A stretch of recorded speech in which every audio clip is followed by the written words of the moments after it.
Last week, Dr. Michael Ryan, he's a leader at the World Health Organization, announced that in response to the spread of this virus, authorities may have to enter people's homes and remove family members, presumably by force. In most parts of the world, due to lockdown, most of the transmission that's actually happening in many countries now is happening in the household, at family level. In some senses, transmission has been taken off the streets and pushed back into family units. Now we need to go and look in families to find those people who may be sick and remove them and isolate them in a safe and dignified manner. Just so you know, we're coming to your house, seizing your children and, quote, isolating them in a safe and dignified manner.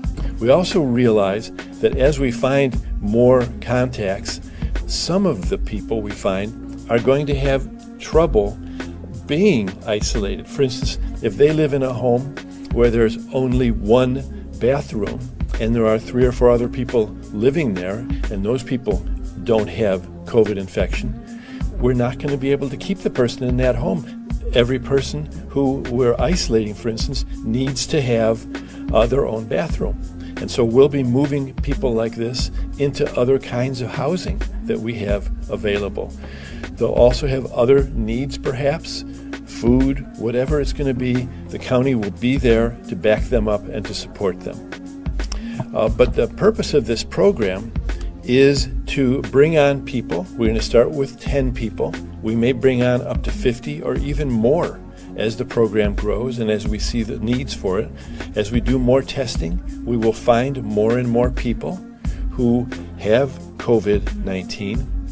And again, we'll isolate every one of them and we will find every one of their contacts and we will make sure that they stay quarantined and we'll check in with them every day.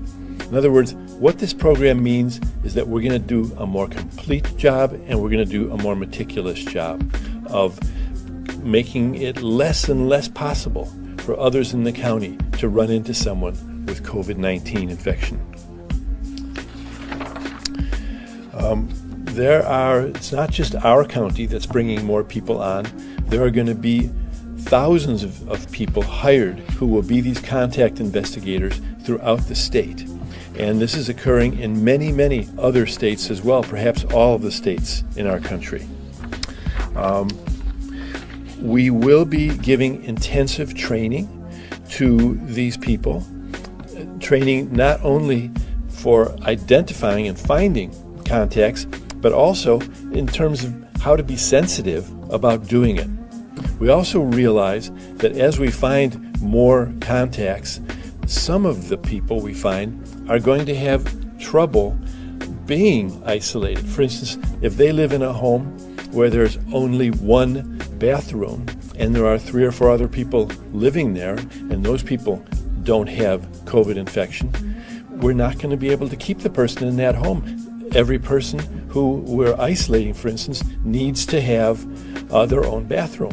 And so we'll be moving people like this into other kinds of housing that we have available. They'll also have other needs, perhaps, food, whatever it's going to be. The county will be there to back them up and to support them. You guys got to let everybody know this message that I'm about to give you, because this is something that I just found out.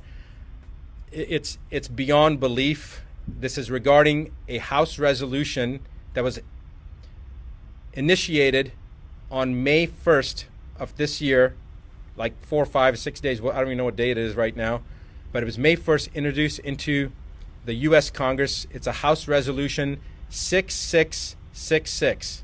That is not an exaggeration. I have no idea how this works, but this is what the actual House resolution number is, 6666. And I'm going to read you what that House resolution is. Please make sure that you pass this on to every single person that you know. I don't care whether you're in the United States or not, you got to get this information out. House Rule 66 or House Resolution 6666 is for COVID-19 testing, reaching, and contacting everyone act. The acronym is TRACE Act. Again, TRACE Act stands for testing, reaching, and contacting everyone.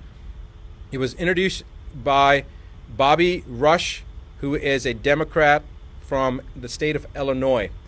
And they have introduced this bill into the House, and they're going to roll this out from a testing standpoint in Ventura County, California, which happens to be where I'm at right now. And I couldn't believe that I heard this, but basically this act is to allow individuals to come into your house, and if you've got a cough or somebody in your family has a cough, or you have a fever or anything that they determine that shows that you have COVID-19, regardless of whether you've been tested or not. They will also test people, but remember that testing already has been shown to be there to be a high rate of false positives.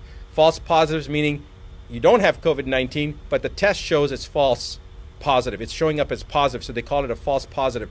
We already know from the studies previously done as far back as 1984, but as recently as 2018, that individuals that did not have COVID-19 or coronavirus, even in the cat model, cats that had never been exposed to coronavirus, tested positive if they had had a flu shot, if they had the trivalent or the covalent flu shot. And we don't know about the H1N1 shot. We don't know about the herpes zoster shot, the shingle shot. There's many other vaccines that people have gotten. We have no idea if people are going to be testing positive, have false positives based upon those tests. So the point is that the chance of them testing someone and them being positive is pretty doggone high, even if the person doesn't have COVID-19. But they're going to use that to pull you or your loved ones, especially your children, away under pretense of public safety. They're going to say that your child has to be removed from you because you have COVID-19, and so to protect your child, we're going to take that child. Or we're going to take your grandmother or your father or you and put you into quarantine. This is a load of rubbish, because if you're in your home isolated, who are you going to expose? All right? And if they're going to try to take you away from your family, the chances of you having infected your family, even if you did really have COVID-19, is about 99.9%. So this is a bunch of BS. They're using this as an attempt to further divide us as individuals. They divided us from our friends, from our social circles. Now they're dividing us from our own family units. This is the most ominous sign so far that we've seen. I want you to all wake up. I want you to pass this information on. I want you to tell every single person that you know what's happening. If you're not in the United States, I don't care. It's coming to your country as well. And if you're in the United States, you need to contact your representatives. Right now, if you go to askdrbuttar.com/ask, right underneath my image, you'll see that link. Go to that website, follow the information that it's asking, enter that information in, and then you're going to be taken to a page. The first one is a petition. It's a petition about censorship against media that mainstream media has right now, as well as social platforms. Sign that petition. Second thing is a website, or is a link that'll take you to allow you to send any letter that you want to people to elected officials on the municipal level, on the state level, and on the federal level, and tell them that you violently oppose H.R. 6666.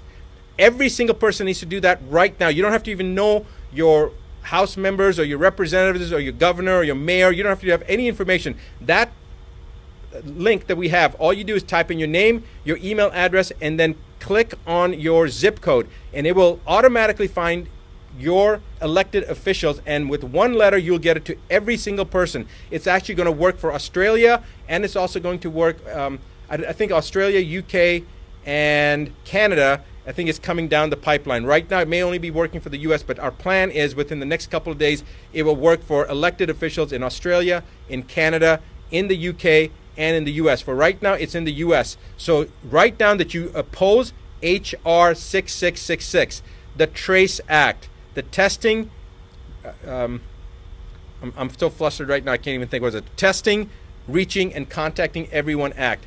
I want to now read you a quote from a Supreme Court justice, and remember this. James Agler Fee said, "The privilege against self-incrimination, which is basically to ensure your freedom," and we're talking about the exact same thing here, to ensure your freedom, "is neither accorded to the passive resistant nor the person who is ignorant of his rights, nor to one indifferent thereto. It is a fighting clause. Its benefits can be retained only by sustained combat. It cannot be retained by attorney or solicitor. It is valid only when insisted upon by a belligerent claimant in person. The one who is persuaded by honeyed words or moral suasion to testify or produce rather than to make a last-ditch stand to ensure their own freedom simply loses the protection. He must refuse to answer or produce and against all odds. Now, it goes on. You guys can look up the quote yourself. Judge James Agler Fee, a Supreme Court Justice.